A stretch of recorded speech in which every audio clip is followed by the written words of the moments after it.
Hi guys, welcome back to the LK podcast. I'm your host Lynette. And I'm your host Kyengo. I hope you had a lovely week. Mine was tedious as usual, but nothing new. Nothing new. Kutoka kama kawaida. Ile siku nitaolewa hiyo hata itakuwa nitafanya prior announcement to a prior announcement. Right. But it has been a good week, I'd say fairly. Yeah, and I'm super excited of the week ahead. Yeah. Mm-hmm. My week has been quite relaxed. Okay. I was just watching. I'm gonna watch this quiz. I'm gonna watch Ozark. What's that? Yeah, it's a Netflix? money laundering series. I don't know. Niko natumia these apps. Hizi zinakanga kidogo unaanza kuona Hizi zenye tuliambiwa big. This is speaking poverty in your life. Kazi imeokoa. Kazi kutumia crack Spotify. Hapana, mtu asiniingilie kama uniweke kwa plan yako ya mwezi. Kama au nipati account yako. Why are you niingiliaring? But anyway, that aside, today we are gonna do part 2 of a letter the Mailbox Edition. Yeah, a letter to 10-year-old self. And so, guys, man, I've been forced into this. Wacha niwapatie backstory guys. Believe Christ if you are if you need help. Tabia best friend yako kuja kusave but after the shoot. So backstory is we wanted to do this as an entire series. Hopefully we're gonna onboard a lot more people. Yeah, every once in a while. Yeah, and from the last video I actually, you know, when you watch yourself you realize ala kumbe kuna vitu zenye hata ujai, like you've never come to tell yourself unajiambia sai, like the reality of whether it was difficult or not at that time ukipitia, it was not really a factor. The factor was kupitia umalize basi haini unakumbuka uko like guy ni yani mimi nilipitia hiyo yote, but it gives you a source of encouragement juu unajiambia I was able to go through that and I can do more than that. Like you're not scared. I just say that. But anyway, long story short, today, ladies and gentlemen, we are gonna listen to 10-year-old letter. No, capitalized letter to her 10-year-old self. But it's very short. It's one paragraph. The better. Hata mimi yangu ilikuwa one paragraph. No, it was not. Ilikuwa one paragraph. I didn't even read more than 3 minutes. Come on. Yangu probably it will be okay. Yeah, we'll just listen. The floor is yours. Hata utajiintroduce vizuri tuambie ni nani, but anyway. Naitwa Kyengo kutoka Mokweni. Pale kadhaa. Na kutuletea maembe. My week has been well, but I attended Kamba Festival.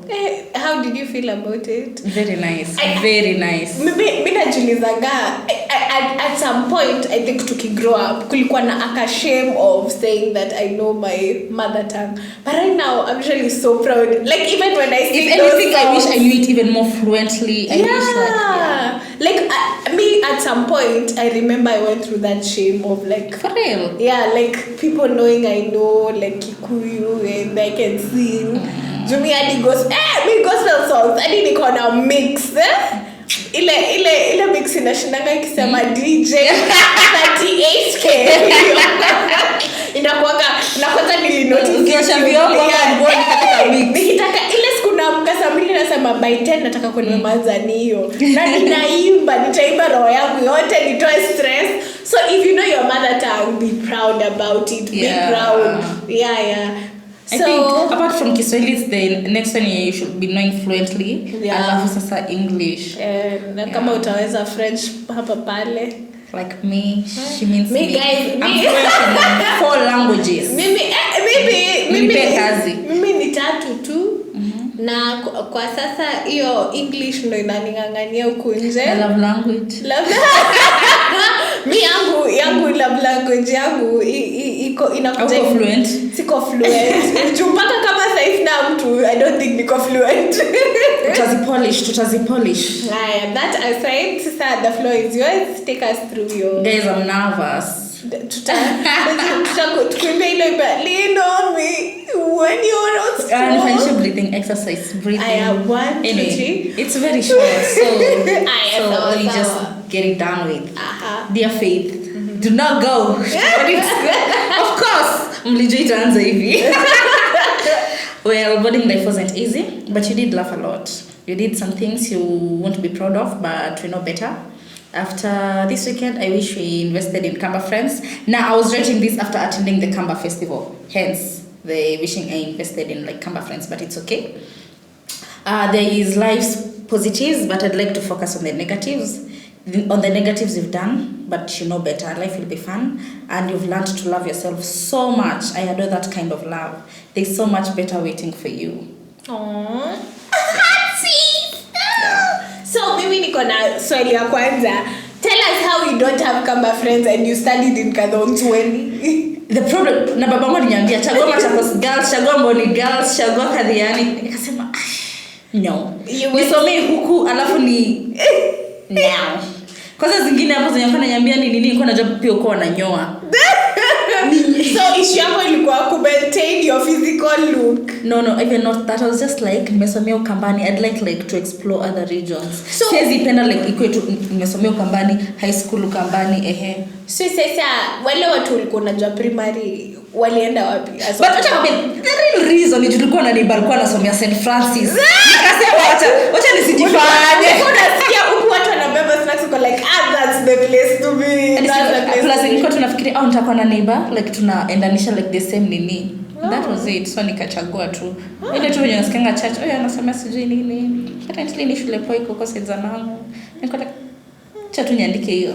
No, that's nice. And pia sasa hivyo, I didn't want like pia ilikuwa another reason to I didn't want like kushinda like Ukambani throughout. I wanted to, it's in my nature, I just love hata mimi hata mimi nilipelekwa primary Nyeri, sasa tena high school kana Nyeri, then in the midst of it all God akasema I think you've done this too much, kuja nikupeleke kwingine. But now coming back to St. Francis, do you regret that you went to the school?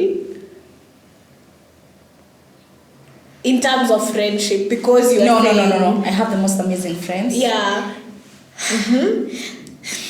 If they were Kamba, they were plus, but it's okay. Because I feel like we still share like a lot of similar interest, and even if not a lot, but I feel like the fact that even we don't share a lot, it has made me like see other things in ways I didn't see them.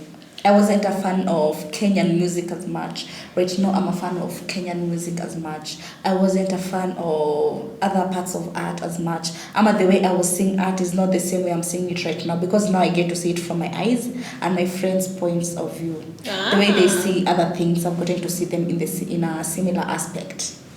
I've gotten to visit Mount Kenya in their homes. I've gotten to see how different family dynamics work. They have like older siblings. I've gotten to see how. So I don't regret. But okay. Yeah. That's nice. That's nice. And to your best friend, any message? Nakupenda kwa Kikuyu ni Negwedete. Yeah. Yeah, negwedete. That's nice. So, and about the negatives that you talked about. So, looking back to them, I'm sure umerealize life got a bigger challenges kushinda kenye ulikuwa unapitia. Okay, in terms of negatives, it's about negatives I've done. I feel like my greatest regrets in life so far, it's how I feel like I've had like instances of anger where I used to like lash out to people and like say bad things, and I wish like if now I could go back, I wouldn't do that, and I feel like that's the only aspect of my life I'd change. That's interesting. I'd probably go to the same boarding school, because at the same time, as much as it wasn't good, as much as tulikuwa tunachapa, I feel like I still loved a lot. Pia huko nilikuwa na like friends who made me happy at that time. Yeah. I went to another place. I got different friends, because the friends who I started them with them in Form 1, who are my closest like around Form 1, are not the ones who are my closest to this date. Yeah. So I feel like that's the only thing I'd change.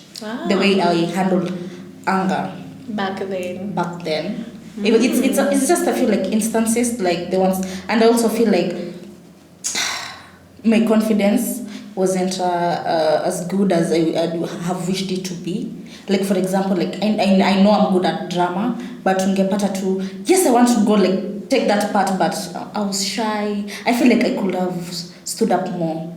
And okay, let me I could have shown more. Although, yes, I was like, even in the debate team, yes, I was dancing, like waseka kadhaa, but I feel like it could have been better. Ungekuwa star. Yeah, until late I feel like my confidence could be better. I feel like, yes, but I feel like it's not exactly where I want it to be. And right now, do you feel like having a podcast and all the other things you do they compensate for the fact that you didn't like have... No, the good thing is, any time like I'm given like a chance to speak, I don't have a problem with doing that. Because I'll speak like fluently, I won't shake. But now like grabbing opportunities is the problem. Or so till date you're still working on it? Or would you say it's improving, but I wanted to get even to a crazy level. I understand you, because even for me, I think of late, I used to be very interested in public speaking in primary, now coming to high school, debate. Oh, fun fact, I also once went for an interview to host the actual debate show that was coming to our schools. And that was the time I knew I could, like, you see, when the problem with always getting things and people applauding you in spaces saying you've done something good, I went to that space, I messed up, and I was like, this is how people feel when they cannot do something. Like, it was so hard for me to process because we're doing a screen test. So a screen test, for context, is you being told, come stand at a place like this. So it's live. So we are rolling. So now do your 3 minutes. And your 3 minutes, you have to look at the camera. You don't have to repeat yourself. You don't have to wanaitanga kushema or omit words.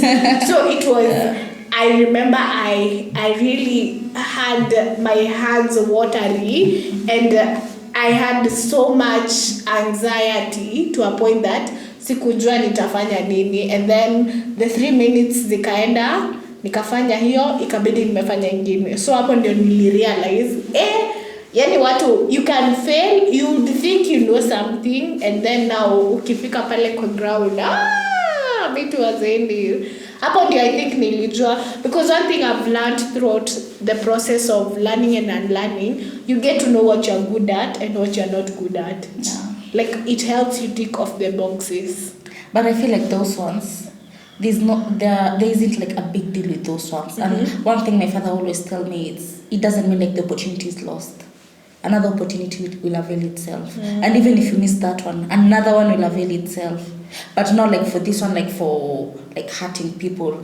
As much as maybe they had wronged me, I feel like I could have reacted in a better way. But you see, all especially when it comes like to hurting people, I feel like it makes me feel ugly.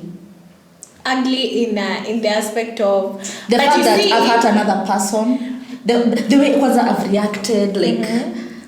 But do you really fault yourself? Because I usually tell myself, if previously I did something, like looking back to everything I ever did, if I've handled something better than how I did handle it some time back, then I think what I do is applaud myself.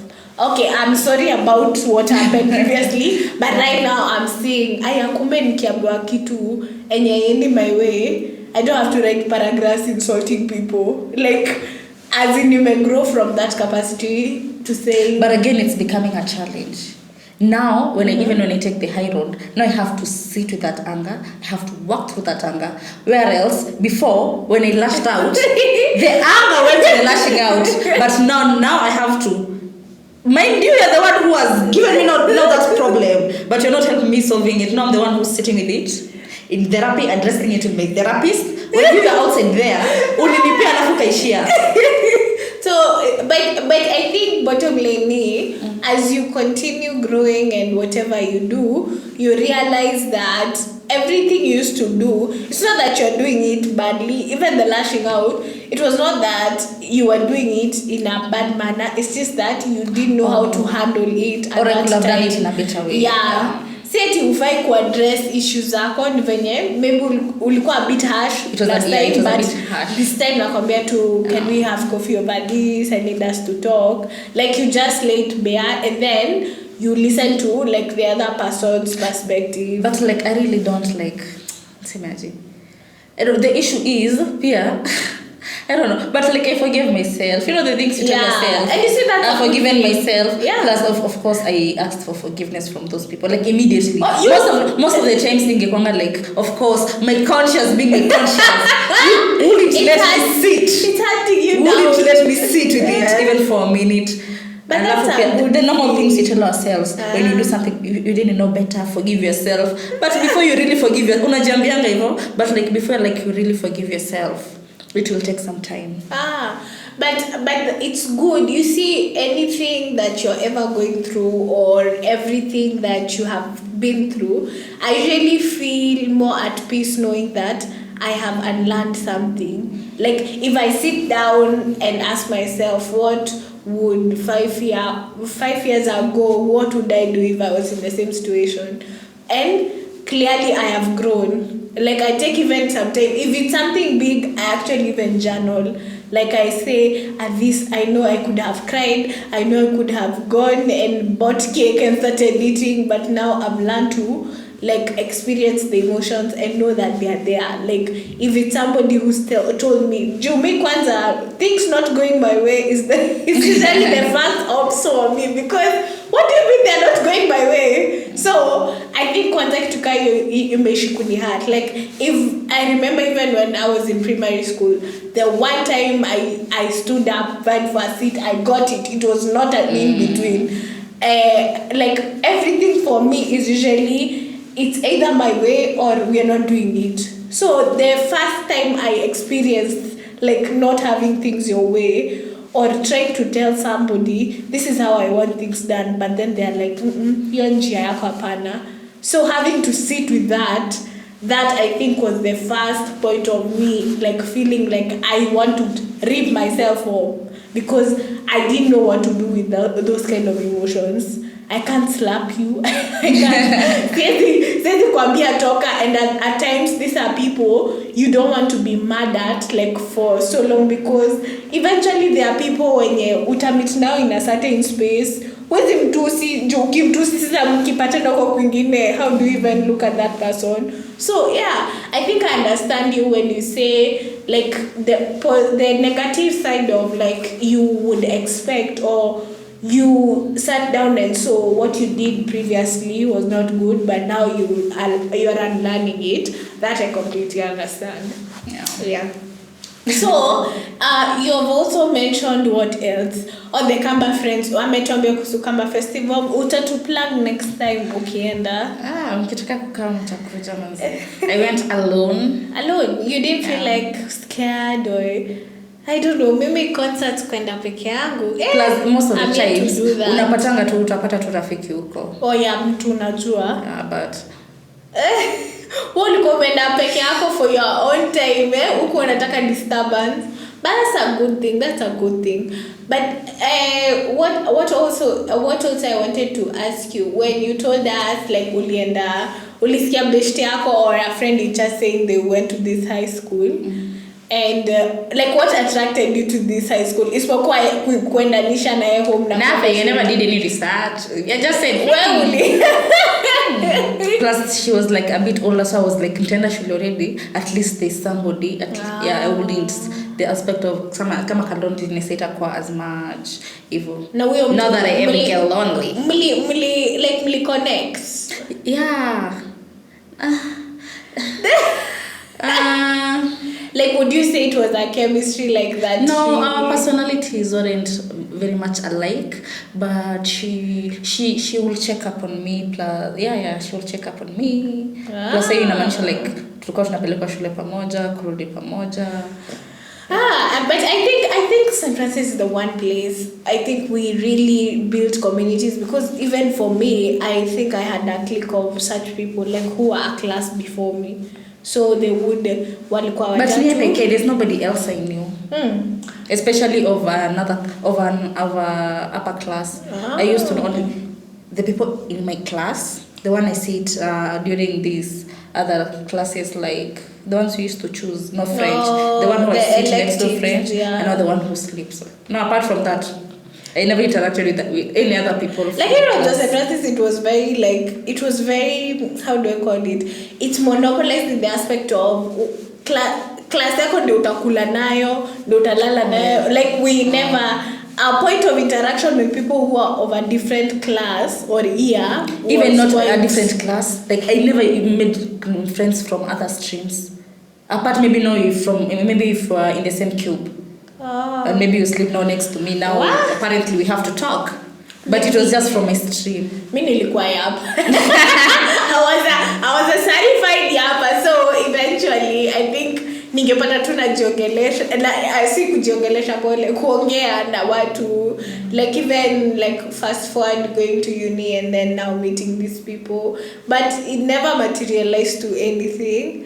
I think for me, because along the way I've learned, for me friendship is very personal to a point of I don't just befriend anyone. Like, we can talk, we can connect over stories, but for me to say you are my friend, I think in my head there has to be like a certain capacity or threshold yenye umepita. Same, I feel like friendships hold a very big space in my head, and I feel like even the reason why when I look back at all those, and most of the times even I think it's human nature. It could be yes, the majority 90% it was good times between now and me, my 10-year-old self. But obviously our mind will always choose like to focus maybe on the negative, and I feel like the reason why they play a huge part as much as they're not big, it was because it was these actions were to my like close friends, because I get to random people. But the fact that I had people who I love, especially people who you claim to love, I feel like inakuwa a bit of a challenge. And I feel like no, the fact that friendship is a big thing for me, it's bringing a very big cognitive dissonance in my. But you see, for me, the reason why I'm saying about this, if you can reckon, I actually had close friends or people who, like people who people thought were my close friends, but 1 year later singekwambia wameenda wapi. But I'd rather ishe hivyo kuliko like a very big altercation. It's we just went out of time. And I feel like that's better. We used to be friends, because a lot of my best friends from since when I was like 10 years, I remember I was in a different school when I was 10 years. When I was 11 I went to a different school, then I went to high. All these times I've had like different best friends. Even when I started from one, the best friend I started with is not the best friend I finished with. Until date, but those are the same. It's the same. Oh. The one I finished with. Yeah. Oh, for context, her best friend was also with her in high school. Yeah. But were you guys really close? No, we became close like towards the end of high school. Was I? Then me best yet as I think I was dealing with my own because plus we were a trio. Maybe you overlooked. Maybe you saw me with the other one more. Look at the other. And I was the third person kwa sasa. But that's good. It's good to like have to remember friendships. I think actually. But even thinking about it's not a big deal. Nilikosana na watu kama wawili. Na wawili ndo nafikiria hadi sasa. But unaona okay, kufikiria hiyo yes. Sasa zile vitu tunabeba kwa akili yangu. But apart from that, imagine hakuna kitu kingine nabeba sasa. But peace of mind. You see, when I say but I feel like it's spoken your altercation ya maybe hapo high school. Hiyo time tulikuwa tunakurofishana na madhi sana. I don't know why. It was just a season. Yeah, I think it was just like mlikuwa mnaletana up and down. But right now after when you mother shule bado mnaletana juu ama like did it but now it's better. Your time even I didn't like know how to handle conflict. So na raise me na raise like it was just it was to a point like I don't like easy confrontation, so like I used to cry at night. So even I wouldn't mind going back to school when it was semi homesick. Me tukifunga shule it was just like okay tunafunga here we are going home. Tukifungua okay we are going back to school. Sikuwa naona like a big difference. The homesick I never experienced. I think mimi ni juu kwani mimi ni kichwa ngumu, like I know I am hard-headed, like it affects all parts of my life. Like mimi ni kichwa ngumu, ni kitu ninajua. I think I was only excited about seeing my parents maybe and siblings. But ungekuwa tunapata break ya kwenda kuona alafu narudi. We kuanzisha hivyo usha move on kwa like sasa turudi shule. Maybe I'm enjoying now the normal things, maybe food. But did you ever miss your friends back in school? Like say, hey, turudi shule finally. Yeah. So you are so at least you miss your my parents. Yeah, I miss my friends so much. 1 week in the shade, I need to go see Lillian on my head. But unaona kulearn that, like learning that you're unlearning stuff is usually so beautiful. Yeah. Recently I was but some things are not of a big deal. So like learning and unlearning, I'm like, yeah, that's something I can. But you see, but I feel others it will take some time like to.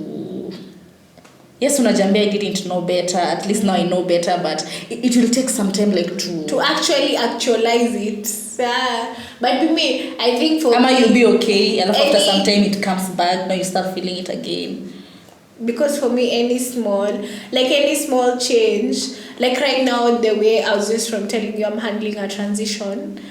3 years back, if it was me in this same position, hey, please, I'm not coming for the podcast. I cannot bear it.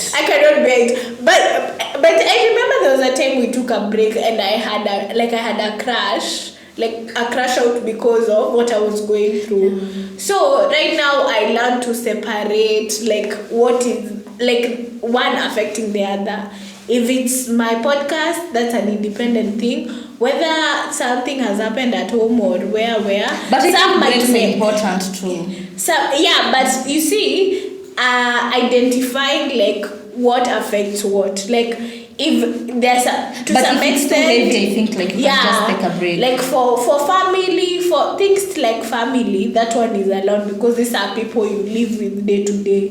If it's work, we work at a certain period. Inaisha unafanya kitu ingine. So to know how to, they call it compartmentalizing, like kila kitu ikae kwa nini yake. One doesn't have to affect the other if it's not really related. Acha nikwambie, there's a time in I can't remember 20 what. I was going through a heartbreak and we were shooting a Valentine. We were shooting a Valentine. Nakumbuka hiyo. A Valentine episode. And the reason, yes, I was in a bad place, but I wanted to come like to prove a point to myself. I was like, sasa nenda kukosa kushoot because of a mere man. And you see, and you know, it's not big. I'm like, but I should have taken that break. No, what tena kuitafta hiyo boy.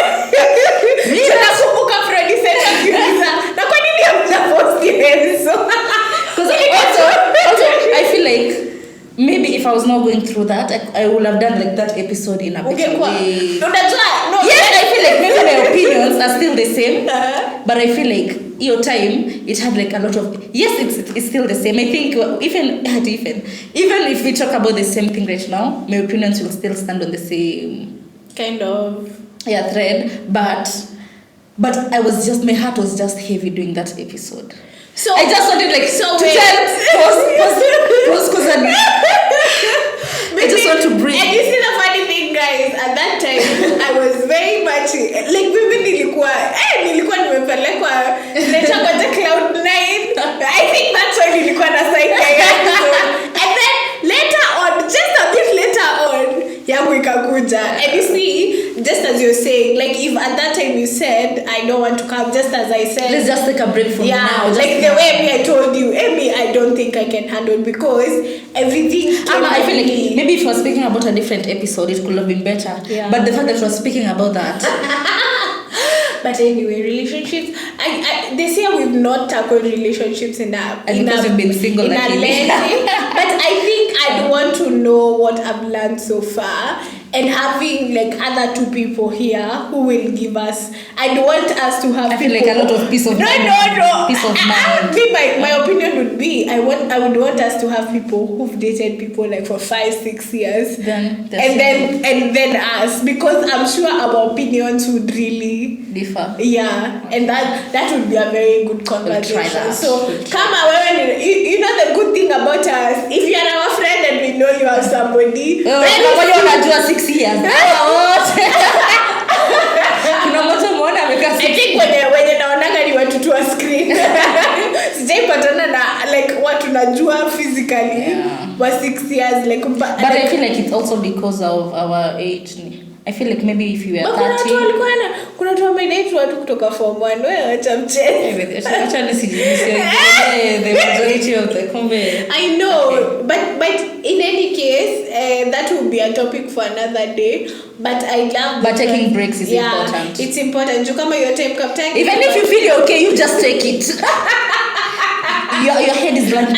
Hata supervisor yangu kazi ananiambianga don't usibebe kazi ni kama ni yako. If you feel like you're tired, hata mwenye kazi wakati amegonjeka anachukuanga off. It is a time last year we tukitoka Rema tulipata some small accident with a nduthi, but I felt like I was okay.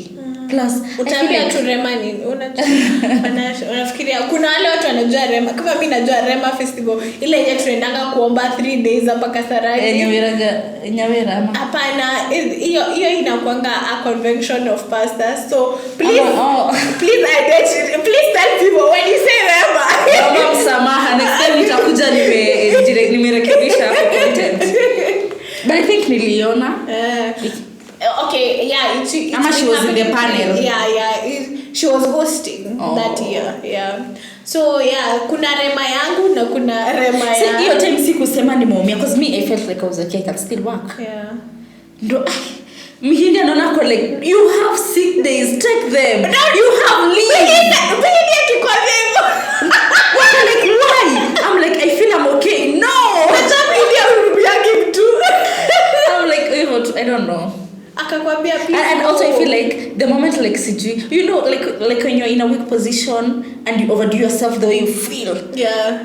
I don't know. Until the therapy I don't know. What's the issue with showing up when I should be? But you see, you remember when I was telling you sometime back the episode we recorded where I told you if I as a friend maybe I am having my low moment, mkikuja kwangu umezoea kukia chai mandazi and then now you've come and found me this vulnerable, I wouldn't want you guys to see me. So you see the same way you are saying like you wouldn't want to like people to see you in this week version. Ulienda kazi ndio watu wajue nikutai bado huko. Plus I didn't feel like it was a big deal. I was just like mimi nimeelewa ghetto sasa hii kitu kidogo. Mimi anashanga what are these? Kitu scratch ndogo nikifanya alikumbuka guy na jamlipia insurance kwa leo. Mtani ni huko kazi yangu ni. I know. Hata kuambiwa amputation na mimi nimemweka huko. Lawsuit. Yeah, but bottom line is if you're not feeling well in whatever aspect, and by the it's but not in whatever aspect. Mimi kuambia mdosi wako, you know, I just talk up and I feel. Kama leo pastor wetu alituambia ati yeye jusi Gen Z alikuwa anasema I know nowadays Gen Z just come, they ask for leave, you ask them why they're asking for leave, they're saying the aura is what. Yeah. I'm not feeling the that's aura. Not a valid reason. Yeah.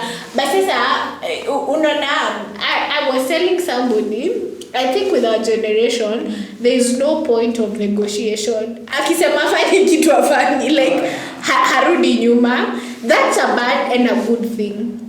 Because in life you have to learn how to negotiate. Same ukienda Gikomba unaanzwa kwa 1000 unatoka na kitu 500.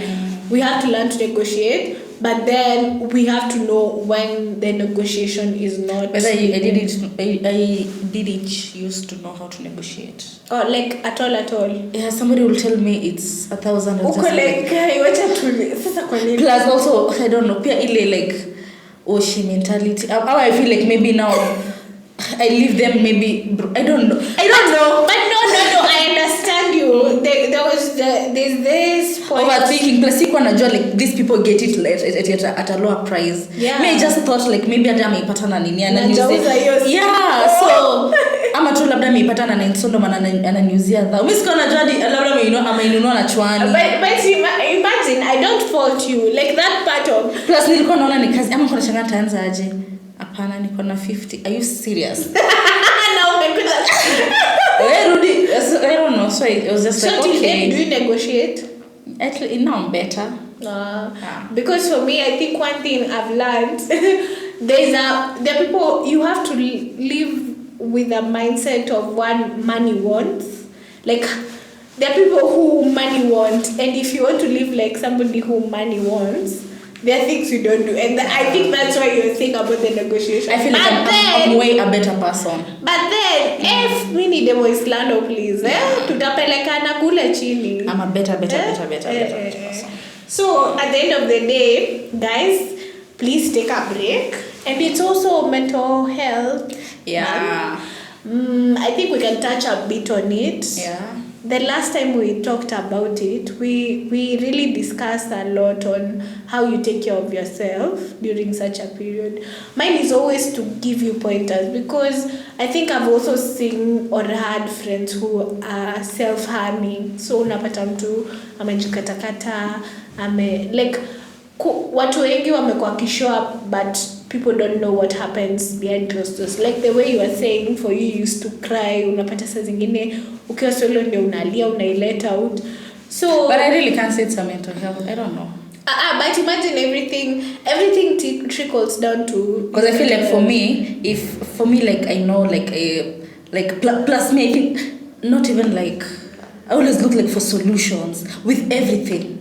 This is how we are feeling. How can we what can we do to feel better? But you have to like immediately. But no, you have to feel the emotion. But it's rare. I find myself like solution. But that's not how it's supposed to work, Captain. Because you have to feel this. Oh, you see, now we're talking about toxic positivity. I feel like as much as I want to not lean on that, I'm somehow on that extreme. Not very extreme. But I don't. Solution, not the next solution. This is how we are feeling. But no, you see that void of not wanting to no, experience. But I will sit with it. I will journal. I will cry about it. Yeah, because but I can't cry today, tomorrow, the day after tomorrow. Now I understand. But you see, they're different. People are different. Or I live the things I love. I know you're feeling like this. Maybe I'm feeling not loved. What can I do to feel more loved? Me having my cup of coffee will make me feel better. But when I go for a run, I feel like a bit lighter. And it helps. One thing I've learned is all these people who get to a point where they self-harm or even commit suicide, that means they didn't get to the point of this thing can have a solution. Oh, yeah. They were just stuck in the space of feeling the emotions and feeling them, and it got to a point where it consumed them. So my heart is out to anyone who has ever lost a friend to suicide, to mental health. I usually tell people I am a an advocate of. Not advocate,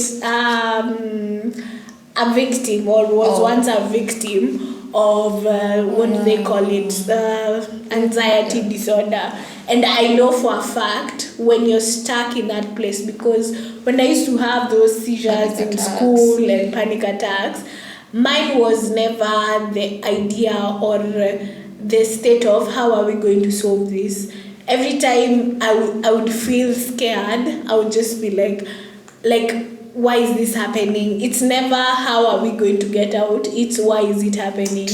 And it really like affects you, because now you're becoming a problem to the people you're staying with. Because I remember even one time a friend of mine who I will not mention was told I was sick, and then we were like, sasa huyu ni nini? And you see, you don't want to become anyone's burden. You're a grown up. At the very least, we are the same age, so you don't have to always be called when I'm sick. So having to be in that space where you are feeling like a burden, I think that's also one thing people don't address, because many of the people will ask, why didn't you tell your parent? Why didn't you? But then you're looking at yourself, you're like, we are all it's not that I didn't want to tell them. I did, but we are all grown up. Everyone is dealing with their own stuff. How is mine so special from the others? So I think what I usually tell people is, I understand you when you're going through something, and if you have to take pills, take pills. I think for some time I did take my pills. If they worked, I don't know, but I am here. But I know getting back to like my confidence, because I remember that entire scenario really messed up my confidence. Like my confidence level went down.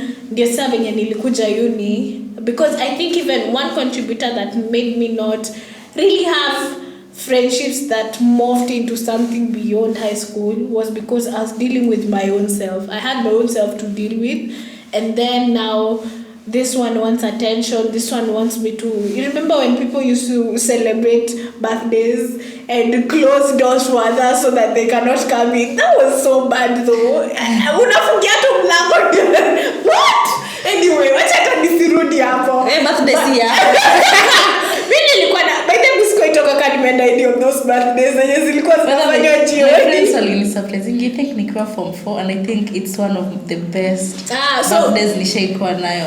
But hapo kwa kufungia mlango yangu tu. Hapana, wewe hizo birthdays zilikuwa ulikuwa unajua maji. Mimi nakumbuka ni was one. Unajua maji. Kuna mtu alifungia mtu mlango and then kwanza the worst thing was but fungiana mlango.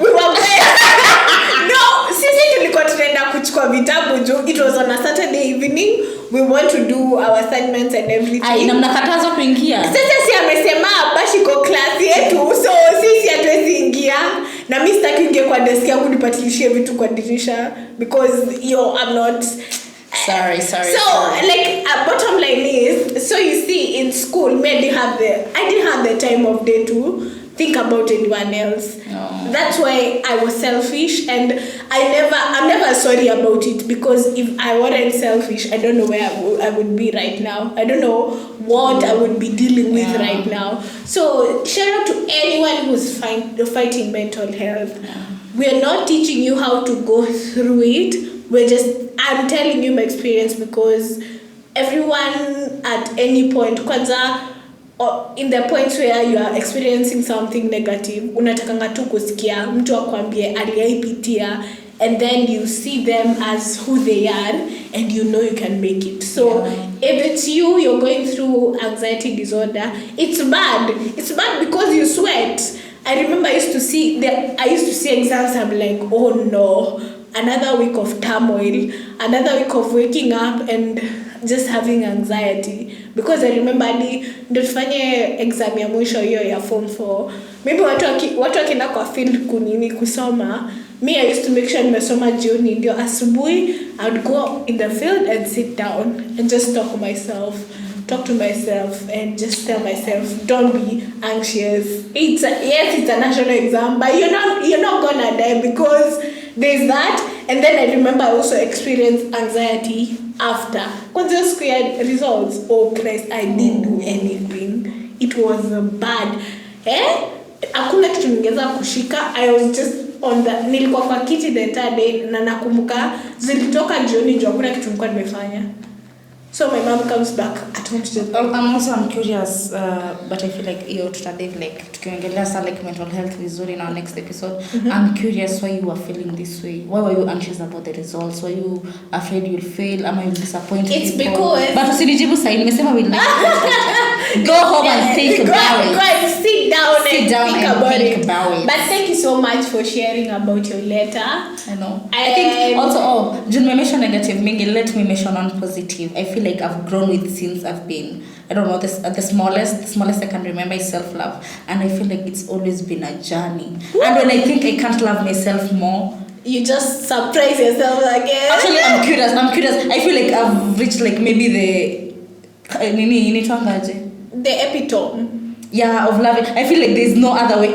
No, but I'm curious, like to see like maybe in the next 10 years, which other things I will have discovered and how I can even love myself even better. Tako umejilipia trips za kwenda China and Malaysia, and you're just there. But that's a good thing. Like learning yourself. Like since primary, I feel like I've always like loved myself. I've always like looked for solutions.